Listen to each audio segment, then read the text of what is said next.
someone's just done what they've done, which direction do we typically go? Negative, right? He cut me off in traffic. I tell myself a story.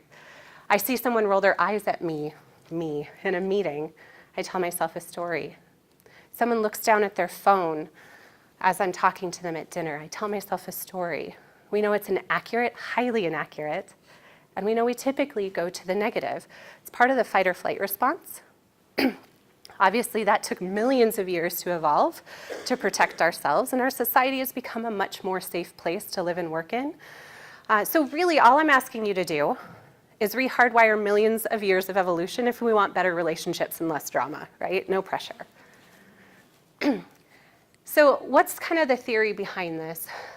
This is the thought cycle. This comes out of the last 30 years or so of psychology research. You may have seen this in several different models as a leader. And different development opportunities that you've had. But this is the process of the storytelling. So the event, we see or hear something. The thinking is the story we tell ourselves about what we see or hear. Many people think, and if you actually look up the definition of emotion, the word emotion is defined as a feeling that happens spontaneously after you see or hear something. So we've really been taught that we see or hear something and an emotion happens. He cut me off in traffic and that made me mad. But what we know to be true instead is that something happens, we see or hear something, we tell ourselves a story about that. That's where that emotion comes from. From the emotion, we decide how we act, and from our actions, those actions dictate the results that we have at work and at home, with our leaders, with our peers, with their caregivers, with our caregivers. So one of my favorite, pieces of advice that Sai can offer, and she's told almost 400 of our leaders this at Regional Health, is the number one piece of advice that she can give anyone at work or at home is to stop believing everything that they think. It's a big one, right? But when we know our ego is storytelling so inaccurately and typically so negatively, we really have to work to reframe. And the reality-based philosophy, reality-based leadership gives us tools to change our mindset, tools to reframe the way that we typically work with this. Now, a couple of things. The reason why this storytelling is so dangerous for our relationships and leads to so much drama, there's a couple of reasons. The first is, and they're very much related, but the first is the idea of co-creation. When your teams, so whether it's your bedside nurses, your group of leaders, whatever it might be, when they don't reach the expectation that you set forth for them, first of all, has that ever happened the last 12 months? Okay.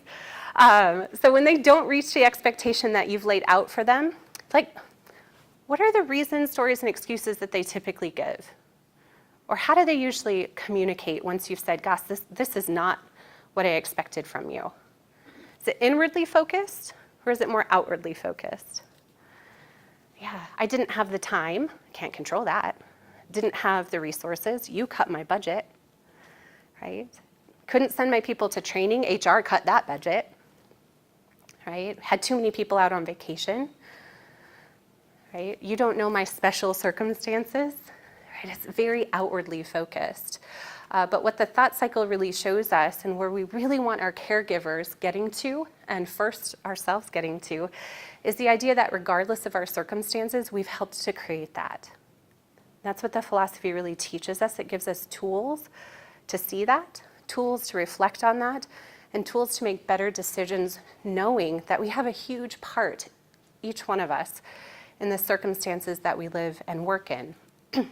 So co-creation is huge. That's why the thought cycle is such an important piece.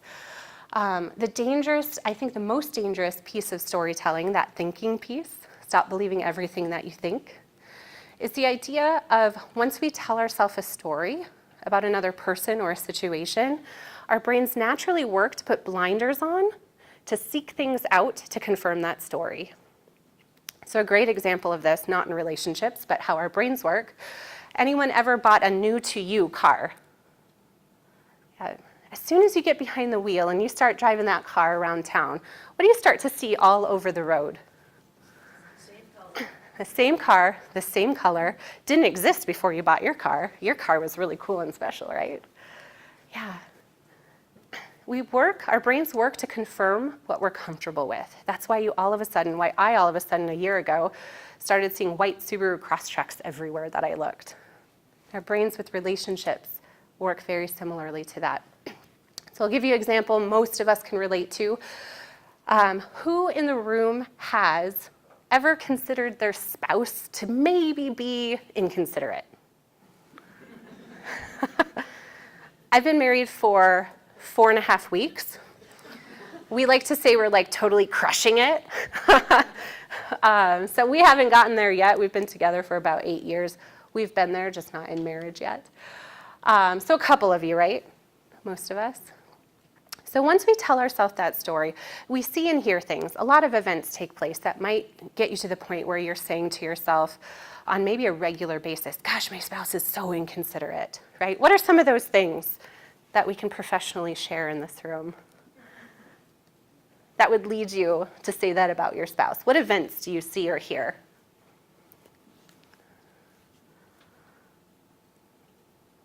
They don't pick up after themselves. Don't pick up after themselves? Yeah. My big one, here's my kitchen counter. Here's my dishwasher. Here's where all the dishes end up, right? Yeah. Taking the last of the coffee, right? Taking the last of the milk. I don't know, there's lots of things. I could go on and on, right? Those are the events. Those are the things that are in that other person's control.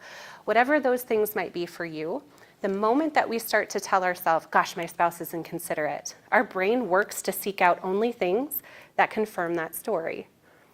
So if I start to say that about my husband, he might one morning make me coffee, start my car on a cold February morning, let the dogs out early and feed them so I don't have to get out of bed, and leave 2 dirty, stinky pair of socks laying in the living room. Out of all of that I could look at, what am I going to see? The socks. Yep. So we work to confirm those stories. We know they're inaccurate. My husband is not inconsiderate. And we know they're typically very negative very quickly. So it's so dangerous to get into the storytelling piece, which we do day in and day out. It's simply the natural human condition that we live in. Reality-based leadership gives us tools to step out of that condition and step up and into greatness more quickly. So how do we diffuse the drama? First of all, we just talked about storytelling. Storytelling is the ego's way of avoiding self-reflection. Our brains cannot be full-on in ego and storytelling and self-reflecting at the same time. It's just not something we can do at the same time. Self-reflection cultivates accountability. Accountability is truly kind of the foundation of reality-based leadership. And accountability is also the death to the ego. So what Cy Wakeman's tools do for us is to work to bypass our own egos. Once we get really good at that by using some of her tools, we're then able to coach our leaders underneath of us, and then to coach their caregivers underneath of them, how to enter into self-reflection more quickly, to drive for quicker, more effective, more efficient, and oftentimes more joyful results. So I'm going to bring Miss Joey Younie up here. She's going to start to talk to us a little bit about our epic journey, our epic change and implementation at Regional Health, and start to tell us how we use some of these tools to get through that really successfully.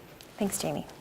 Hi, as Jamie said, my name is Joey Younie, and I'm an organizational development consultant at Regional Health. I was like, where's the clicker? Prior to joining Regional Health about a year ago, I worked in human services, and I worked mostly with change management and talent development.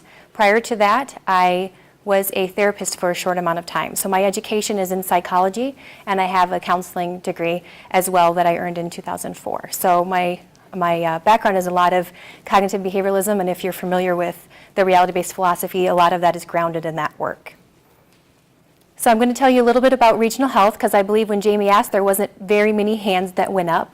So Regional Health is really the premier healthcare system in western South Dakota. We work to help patients and our communities live well, and our vision is really to strive to be the best healthcare system in America. And as part of that journey, we have embarked on implementing a new electronic health record. And I heard somebody say that that's a source of some of your drama, so I'm anxious to know, Is anybody familiar with the Epic healthcare software system? Yes, a couple hands. Okay, so this is a little bit of our journey. So it's a little bit of a case study of how we've used the reality-based philosophy, specifically with our leadership, through this journey. So for those who aren't aware, Epic is a software system, and it is probably one of the most well-known in health IT. Roughly, I think 54% of patients across the country in hospitals have a record in an Epic software system somewhere. So it's pretty big, pretty well-known. So why did we choose this journey? Really, we did it because we wanted to promote safety, integration, and to increase efficiencies. So looking at our current state before we started the implementation, we had roughly 9 different electronic health record systems. And we also had roughly 11 different patient statements. So our patients could be getting roughly 11 different billing statements. In addition to the 9 systems and the 11 statements, our patients have roughly 5 different patient portals. So moving towards efficiency, we will now have 1 unified electronic medical record, 1 statement, and 1 patient portal. So this is really our timeline. As Jamie said, our timeline really started back a little over 2 years ago in March of 2015. And this is really when we started researching and we selected our vendor of Epic.